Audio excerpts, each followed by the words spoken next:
श्रीराम समर्थ. गोपाल कृष्ण भगवान की जय. आपल्या भारतीय संस्कृतीने एक गोष्ट माणसाचं ध्येय म्हणून सांगितलेली आहे आणि तीच गोष्ट शंकराचार्य सुद्धा पुन्हा सांगतात. ती म्हणजे संन्यास घेणं, निवृत्ती घेणं हे माणसाचं ध्येय असलं पाहिजे. माणूस एका मर्यादेपलीकडे निवृत्त झालाच पाहिजे, तरच समाज सुधारेल, नाहीतर नाही. हे सांगण्याचा हेतू हा आहे की आपण ज्या परिस्थितीमध्ये आहोत त्या परिस्थितीला आपण लाचार आहोत. ज्या परिस्थितीमध्ये आपण या समाजात राहतो, व्यवहार करतो, त्या परिस्थितीचं दडपण आपल्या जीवनावर असतं. थोडक्यात काय की या जीवनामध्ये कर्माची परंपरा असते आणि त्या परंपरेनुसार आपल्या वाट्याला कर्म येतात. त्या परंपरेच्या बाहेर आपल्याला जाता येत नाही. त्या परंपरेमध्ये जन्माला येणं यालाच आपण आपलं प्रारब्ध असं म्हणतो. प्रारब्ध याचा अर्थ या विश्वाचं जे काही कर्म आहे, त्या कर्माचा जो काही प्रवाह आहे, त्या प्रवाहामध्ये आपण जन्माला येतो आणि मग त्या प्रवाहाप्रमाणे काही कर्म आपल्या वाट्याला येतात आणि त्या प्रवाहाचे सर्व गुणधर्म आपल्या जीवनाला लागू होतात. आता प्रारब्ध म्हणजे काय, तर जेव्हा एखादं मूल जन्माला येतं तेव्हा ते आपल्या आईबापांची प्रकृती बरोबर घेऊन येतं. आईवडिलांचे काही गुणदोष त्याला आनुवंशिकतेमुळे प्राप्त होतात. तुम्ही ज्या घरात जन्माला येता त्या घरामध्ये अगोदर असणारे भाऊ बहीण कोण, तुमचे शेजारी पाजारी कोण, तुम्हाला सांभाळणारी माणसं कोण, त्यांची भाषा कोणती, त्यांची परिस्थिती कोणती, त्यांचं वागणं कसं, त्यांचे आचार कसे, त्यांची नीतिमत्ता कशी, या सगळ्या गोष्टी विधी लिखित असतात. त्या आपण ठरवू शकत नाही.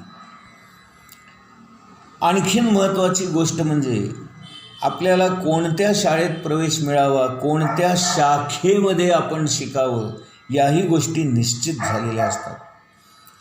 शिक्षक कोण असावेत, कोणत्या विषयासाठी कोणता शिक्षक आपल्या वाट्याला यावा, हेही आपण ठरवू शकत नाही. म्हणजे सांगण्याचं तात्पर्य एवढंच की हा जो जीवन प्रवाह आहे त्या प्रवाहामध्ये अनेक गोष्टी घडत असतात आणि आपण देखील त्या प्रवाहाचाच एक भाग असतो.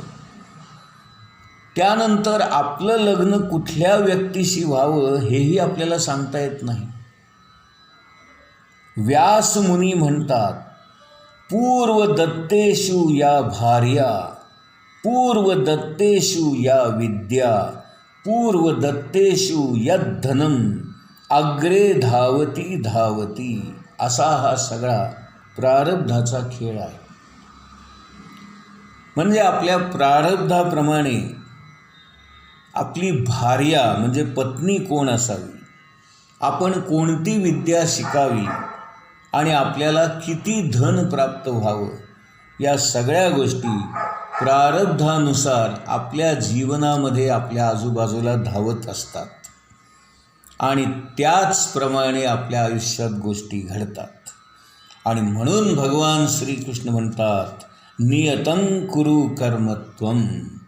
तू तुझ्या वाट्याला आलेलं कर्म कर, कारण ते तू निर्माण करत नाहीस, तुला ते करावं लागतं आणि यालाच प्रारब्ध म्हणतात. प्रारब्ध याचा अर्थ या विश्वाच्या कर्मसंचयामध्ये माझ्या वाट्याला जन्मापासूनच जे प्राप्त झालेलं असतं ते कर्म म्हणजे माझं प्रारब्ध. मी अमक्या ठिकाणी, अमक्या वेळी, अमक्या कुटुंबात जन्माला येणं, स्त्री म्हणून किंवा पुरुष म्हणून जन्माला येणं आणि माझ्या हातून काय नेमकं कर्म व्हावं हे या विश्वकर्म प्रवाहाच्या योजनेमध्ये ठरलेलं असतं. जसं एखादं नाटक रंगवायचं असेल तर त्या नाटकात काम करणाऱ्या सर्वच पात्रांनी योग्य पद्धतीने काम केलं तर ते संपूर्ण नाटक रंगतं आणि ती पात्र त्या त्या वेळेला जन्माला यावी लागतात. समर्थ रामदास स्वामी आणि शिवाजी महाराज या दोघांनी एकाच वेळेला एकमेकांच्या आयुष्यात यावं हे त्यांच्या प्रारब्धामध्ये आधीच ठरलेलं होतं. म्हणून भगवान श्रीकृष्ण अर्जुनाला सांगतात की तुम्ही आम्ही मागचे किती जन्म घेतले हे तुला आठवत नाही, पण मला आठवतात. हे सगळे संबंध अनेक जन्मांपासून चालत आलेले असतात. जन्माला आल्यानंतर माणसाला थोडंसं स्वातंत्र्य असतं. त्याला विचाराचं स्वातंत्र्य असतं, मन आवरण्याचं स्वातंत्र्य असतं, परंतु कर्माचा बोजा मात्र आपल्या जीवनावर कायमचा असतोच असतो. महाराज म्हणत असत, कोणत्याही प्रसंगी आपल्या मनाची अवस्था कशी असावी, काय असावी हे स्वातंत्र्य माणसाला आहे. हे स्वातंत्र्य जर नसतं तर त्याला तू नीतिधर्माने वाग असं सांगणं व्यर्थ नसतं का झालं? म्हणून मी जे कर्म करतो त्या कर्माचा साठा जो आहे त्यालाच पूर्वसंचित असं म्हणतात. एखाद्या माणसावर काही वाईट प्रसंग येतो, त्याला असं वाटतं की मी कधी कुणाचं वाईट केलं नाही आणि माझ्यावरच हा प्रसंग का? तर त्याचं उत्तर असं आहे, अरे बाबा, तू या जन्मात भलं चांगला वागला असशील, पण मागच्या जन्माचं काहीतरी बरोबर घेऊन आलायस ना, ते तुला आता फेडावं लागतं आहे. आपण जशी कर्म करतो त्याला कर्मसंचित असं म्हणतात. त्यात काही चांगली कर्म असतात, काही वाईट कर्म असतात. सगळीच कर्म काही फळ द्यायला तयार नसतात. काही कर्म फळ द्यायला तयार होतात, त्यांना फलित झालेली कर्म असं म्हणतात. अशा फलित झालेल्या कर्माची गोळाबेरीज घेऊन माणूस जन्माला येतो आणि त्याला आपण आपलं प्रारब्ध म्हणतात. प्रारब्ध का? कारण ते आरंभ झालेलं असतं आणि त्याला आवरता येत नाही, ते तसंच घडणार असतं आणि म्हणून प्रारब्ध हे अटळ असतं. समर्थांचा एक श्लोक असा आहे की मनुष्य जन्माला जेव्हा येतो तेव्हा त्या संचितातला तो फलोन्मुख किंवा फलित भागच घेऊन जन्माला येतो. आणि म्हणून समर्थ म्हणतात, जनी तोची भोगावया जीव झाला. हा भाग त्याला भोगायला लागतोच. मनाच्या श्लोकामध्ये ते म्हणतात, मना त्वाची रे पूर्व संचित केले, तयासारखे भोगणे प्राप्त झाले. आणि यालाच प्रारब्ध म्हणतात. कारण आपणच आपलं पूर्वसंचित म्हणजे कर्माचं एकत्रीकरण, कर्म साठवणं हे केलेलं असतं. आणि जशी आपण चांगली वाईट कर्म पूर्वी केलेली असतात, त्या कर्माची फळं आपल्याला भोगावी लागतात आणि तीच आपल्या वाट्याला येतात. त्याला प्रारब्ध म्हणतात. म्हणून तुम्ही आम्ही हे कर्म करतो आणि हे कर्म करत नाही या म्हणण्याला काहीच अर्थ नाही. आपलं जीवन हे प्रारब्धाने बांधून आपण त्या बंधनातच जगत असतो. भगवंताचं चिंतन करण्याचं आपल्याला स्वातंत्र्य आहे, बाकी काही नाही. व्यासमुनींनी त्यांच्या एका पुराणामध्ये लिहून ठेवलेलं आहे.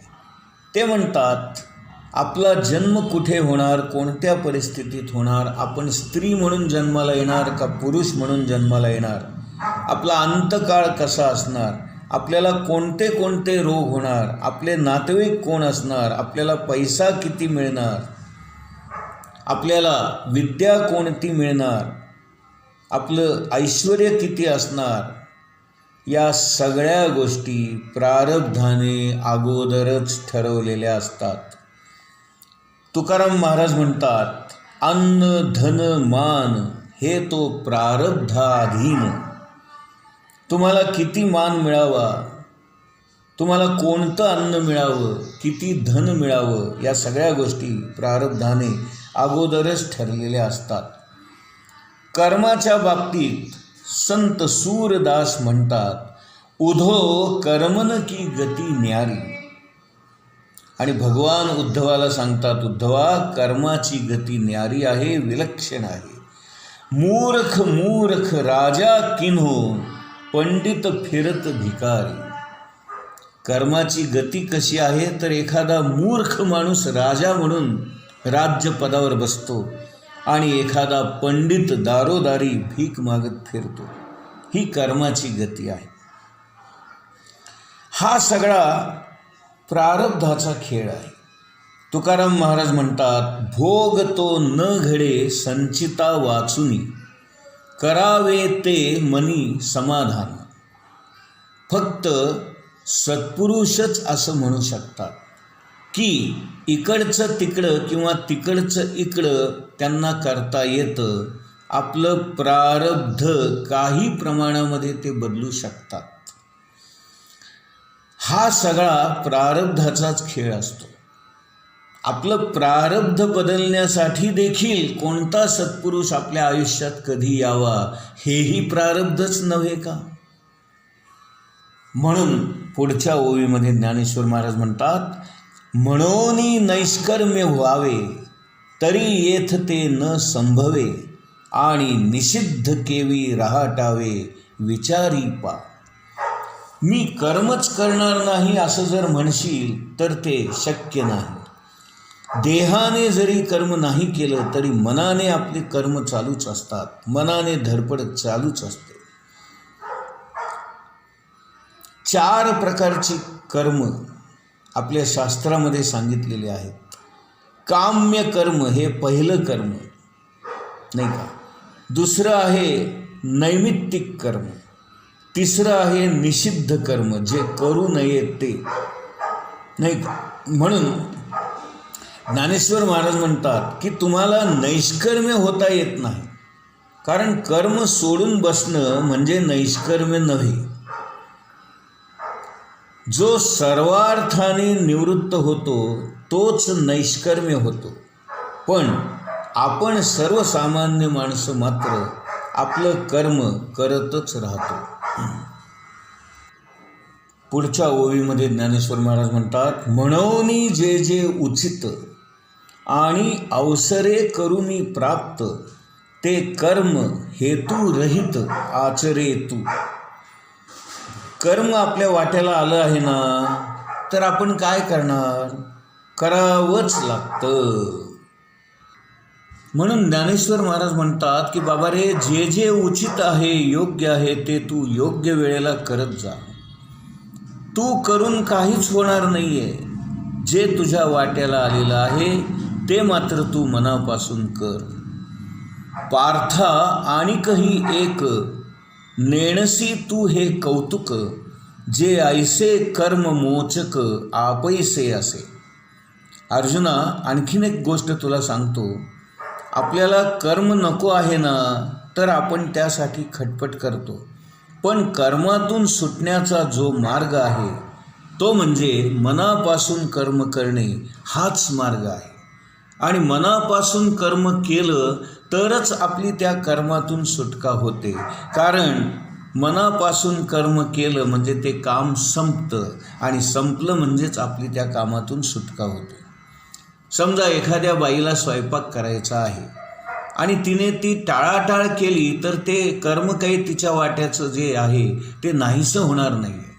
पण एकदाचा स्वयंपाक करून ती मोकळी झाली म्हणजे कर्म संपल्यामध्ये जमा होतं, आणि स्वयंपाक करून झाल्यानंतरच तिच्या मनाला निवांतपणा येतो, स्वस्थता लाभते.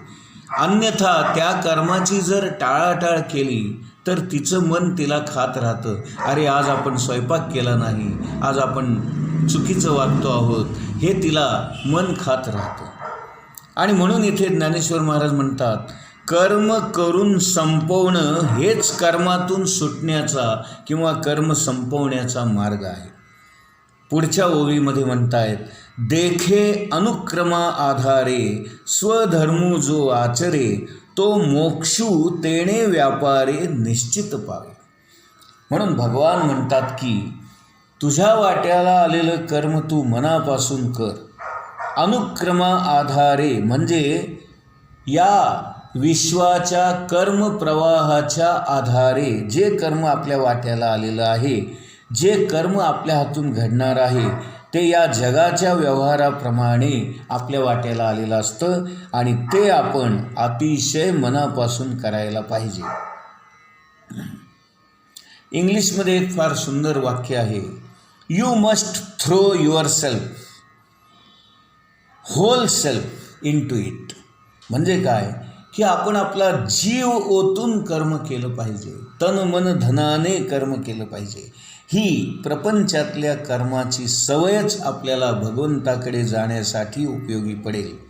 म्हणून आपण आपल्या वाट्याला आलेलं कर्म उत्तम करावं, आनंदाने करावं, मनापासून करावं आणि प्रेमाने करावं. कसं तरी कर्म उरकू नये, कारण आपण केलेलं कर्मच आपल्याला मोक्ष प्राप्त करून द्यायला कारण होणार आहे आणि तेच आपल्याला भगवंताकडे जायला उपयोगी पडणार आहे. गोपाल कृष्ण भगवान की जय.